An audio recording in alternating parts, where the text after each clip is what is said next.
Now here's what I did. I propped the block back up onto the oil pan just so it's easier to work on here. And yep, you can see that on the side of the bore here, the piston was scraping.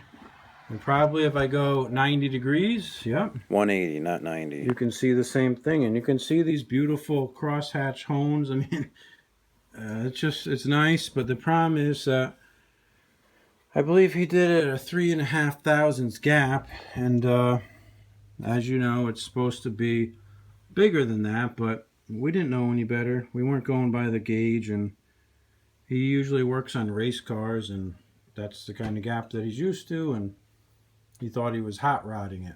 So, but we learned our lesson that you can't do that. So, anyways, I'll measure this. Just give me a minute. So you always got to read the Kohler service manual when you're working on these motors here. And what it says is that on a K321, which is what we have, that the cylinder to bore clearance should be 7 to 10 thousandths. Sorry, the piston to bore clearance should be 7 to 10 thousandths. And they tell you how to measure the piston, exactly where to measure it, and I'll show you that. So on this type of piston, which is a standard piston that they might call type A, they give you a diagram and they say measure directly below the oil ring, so like right here, 90 degrees off from the piston pin, which, what do you know, is right over here where it's rubbing. So I need to measure it right here, right below the oil ring, right where my thumbs are. And then we need to take that measurement, then we need to measure the bore and see if the bore is 7 to 10 thousandths bigger, which I guarantee it's not. So let me get the micrometer out and we'll see if we can measure this thing. Okay, so here's the piston, here's the micrometer.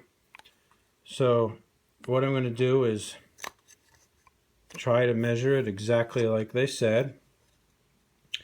So let me see, it's hard to do this on camera. I apologize in advance. I'm doing my best here to do this. I'm no expert with the micrometer, but don't look at the readout on there. That's not accurate. You got to look at the actual parts on the mic here.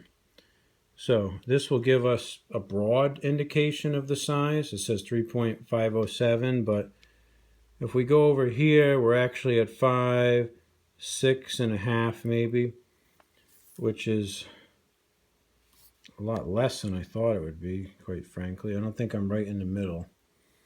It's hard to measure something round when you got two square thingies on here. Gotta make sure we're at the high point is the issue. Let's see, I think it's probably more or less around here. So I'm at 3.511, even though it says 112. It's really like dead on 11 there. So 3511. Let me just try to dicker with this a little bit more. Make sure I'm really in the middle here. Take my sweet time on this.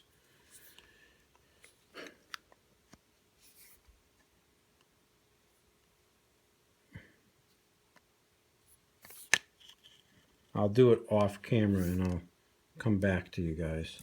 Next is calibrate our bore gauge. So I've set this micrometer here to exactly 3.5 inches. And what you do is you put your bore gauge in there. It's hard to do one-handed, and make sure it's centered. Then you zero out your reading. So when I'm at 0, I'm at 3.5 inches. So if I go down the bore here, and again, it's hard to get this thing like dead on, but if you see here, I'm at about 96, so that'd be 14 over. It just happens to be reading going the wrong direction. Instead of getting bigger, it's getting smaller, but it's still, you know, like 10 thousandths off. See how that's going there? So, oh, something got screwed up with my gauge here. I think I gotta, oh no, I don't. Okay, so basically I'm under here by, I'm at what, about 3 off 80. It's so hard because you got to make sure. What you should do is see where the shortest point is, and that would be where you're at. So it looks like my shortest point is about 84, which would be 16 thousandths over. So I'd be 3516. Okay, is that right? 3516. I think so. So let's go down the bore here, and it's got a little bit of a taper, like a half a thousandth. That's good. You can have up to 3 thousandths in the taper. So I'm watching that gauge the whole time, and now it's about one. Yeah, still at 16. Still at 16. It's pretty dead on. If I go like 90 degrees out or something, I'm still at 16 all the way down. So I just want to make sure that I'm doing my math right in my head here. Because if I was at 3.5, yeah, I'd be like here. If I let it out 16 thousandths, it's greater than 3.5. Yeah, okay. So I think that's cool. You know, I don't know what this button does. If that makes it go the other way, no. Does this button make it go the other way? No, just how it goes. So, anyways, so we're at 3.5 plus 16, so we're at 3.516. So let's write that down. Okay, so here's what I did. I was saying that the book says that you got to measure the piston right under the oil ring. Well, this is a Chinese aftermarket piston. The other type of piston you measure down here on the bottom.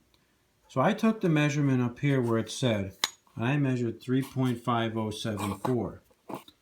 My bore was 3.516. If I take that difference, well, if this was 07 and that's 16, right, that would be about 9 thousandths. So that would have been fine, which didn't make sense because it's rubbing. So I decided to get back to the micrometer. I measured all the way down, look for the widest point, and it was right on the bottom, right here.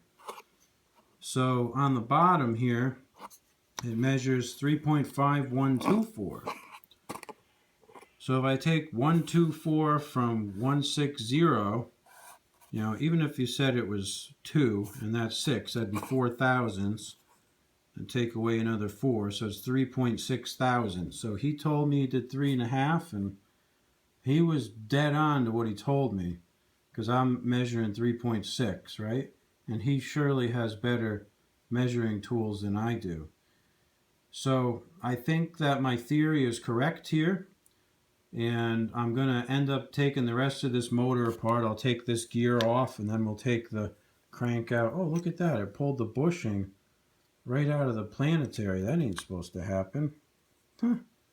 That's funny. I wonder if it has a spun bearing, as they'd say, but I'll put that back in the planetary. That should not have happened, so I might have to get a new bushing for that. But we'll come back to that issue. That's the least of our problems. So I'm going to have to order some new gaskets, mainly an oil pan gasket. The other gaskets are probably going to be fine. But in order for him to hone this thing out, I got to take everything out. I got to take the governor off. I got to take the points out, the camshaft, the cam cover, the adapter plate, the crankshaft, the valves, everything.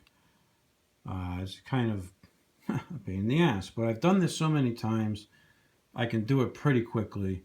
I heat up this gear for about 2 minutes with a torch, pull it right off. Then I can get this crank out really quick. But that's where we're at. So we got, you know, machining that wasn't the right tolerance. And I'll give him the printout so we can see exactly what it is. And I'm going to have him do the other block for the 814 at the same time so we can get a twofer going on here, which would be mint, you know. So, all right, stay tuned.